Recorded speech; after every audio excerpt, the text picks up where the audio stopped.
Com que então encontraste um desses veganos extremistas que se atrevem a falar dos direitos de outros animais que não os humanos, cães e gatos?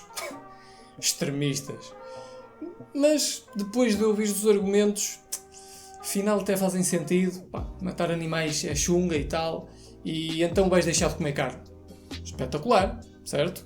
Agora, há duas hipóteses. Uma delas é tu dizeres que então o que faz mais sentido é seres vegan, ao que eu responderia: parabéns pela decisão, faz like, subscribe, muito obrigado, até à próxima. No entanto, também podes estar a pensar assim: realmente os animais são mortos, é verdade, e eu não quero contribuir para isso. Mas, por outro lado, o veganismo é demasiado extremista. Se ainda fosse só um bocadinho extremista, eu ainda aceitava, mas, simplesmente é demasiado extremista. E então, em vez de tornar-me vegan, eu vou-me tornar ovo-lacto-vegetariano.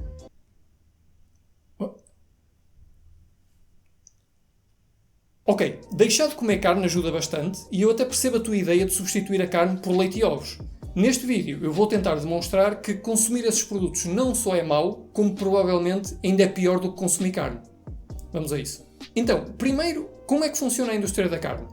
Para obtermos, por exemplo, carne de vaca, tudo começa com o que a indústria chama de inseminação artificial. No entanto, como esta inseminação é feita sem consentimento, eu chamar-lhe outra coisa, mas devido aos algoritmos do YouTube, eu vou deixar isso à tua imaginação. Portanto, uma vaca é, digamos, forçosamente inseminada artificialmente para que tenha uma cria, a cria nasce e poderia viver durante 20 anos, mas é morta ao fim de 2 anos. Para carne de porco, uma porca é também forçosamente inseminada artificialmente para que tenha crias, as crias nascem e poderiam viver durante 20 anos, mas são mortas ao fim de 7 meses. Para a carne de frango e galinha, uma galinha põe ovos fertilizados, a cria nasce e poderia viver durante 15 anos, mas é morta ao fim de 40 dias. Ora, como isto é completamente absurdo, tu podes estar a pensar que só pode ser positivo substituir estas carnes por ovos e leite, certo? Pois, o problema é que para obter esses produtos, o degredo é ainda maior. Olha, por exemplo, a indústria do leite. Uma vaca, tal como todos os mamíferos, não dá leite por artes mágicas. Para dar leite, ela tem na mesma que ser forçosamente inseminada artificialmente, como na indústria da carne, mas ao contrário da indústria da carne, onde, quando a cria nasce, ela pode beber o leite da mãe à vontade, na indústria leiteira, o leite é que é o produto. Portanto, para que deixar a cria beber o leite e deitar dinheiro fora, quando podiam estar a fazer lucro vendendo o leite aos ovo-lacto-vegetarianos? Então gera-se aqui um novo problema que não existia na carne. Para não desperdiçar leite com a cria, esta é separada da mãe, o que obviamente causa sofrimento a ambas, e passa a ser alimentada com uma fórmula artificial. E é então que surge ainda outro problema, porque se a cria for do sexo masculino, não há grande incentivo para a deixar viver durante muito tempo, visto que, sendo do sexo masculino, nunca vai dar leite, portanto é morta ao fim de 8 meses para a carne de vitela. Caso seja do sexo feminino, então vai servir para produzir leite e, portanto, é inseminada anualmente para que o ciclo de produção continue.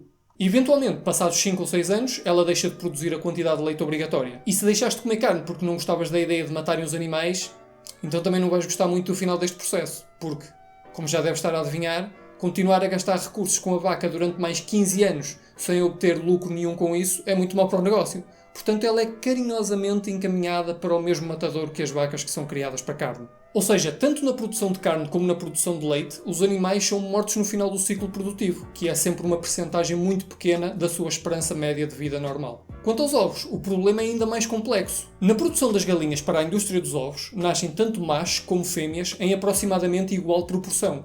Mas, mais uma vez, só as fêmeas é que põem ovos. Portanto, mal nascem, os machos são sufocados em sacos plásticos.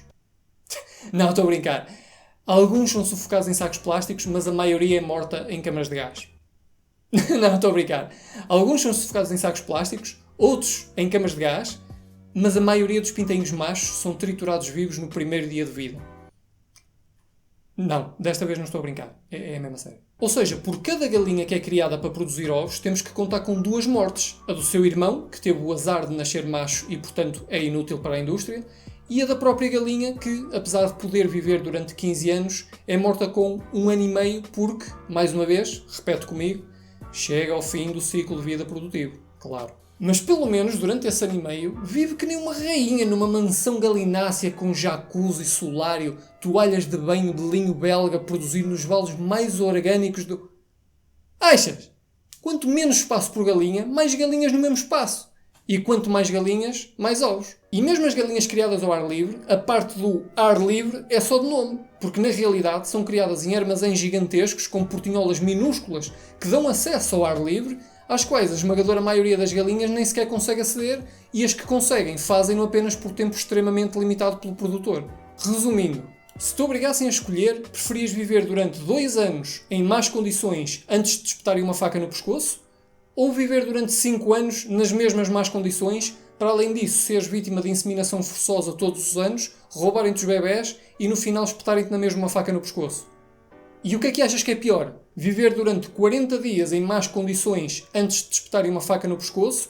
Ou viver durante 1 ano e meio nas mesmas más condições, todos os dias desse ano e meio teres dores menstruais devido a ter sido geneticamente selecionada para produzir ovos todos os dias, em vez de apenas uma vez por mês, como seria normal, no final espetarem-te na mesma uma faca no pescoço e ainda por cima triturarem o teu irmão vivo no primeiro dia de vida? Parece-me ligeiramente pior, não? Mas sabes o que é mais estúpido no meio disto tudo? É que comer carne é mau porque mata animais.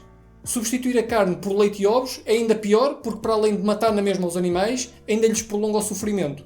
Mas ser vegano, que não contribui para nada disso, é que é demasiado extremista. Ok. E pronto, por hoje é tudo. Obrigado por assistir, deixa o like, comenta, partilha. E se achares que o meu ativismo merece o teu apoio, faz como estas pessoas fantásticas e junta-te ao Patreon, onde podes encontrar conteúdos exclusivos e recompensas interessantes. Um obrigado especial ao patrono André Silva, que está na top tier e que me ajuda bastante a continuar estes vídeos. E por último, já sabes, os amigos dos animais não discriminam quais.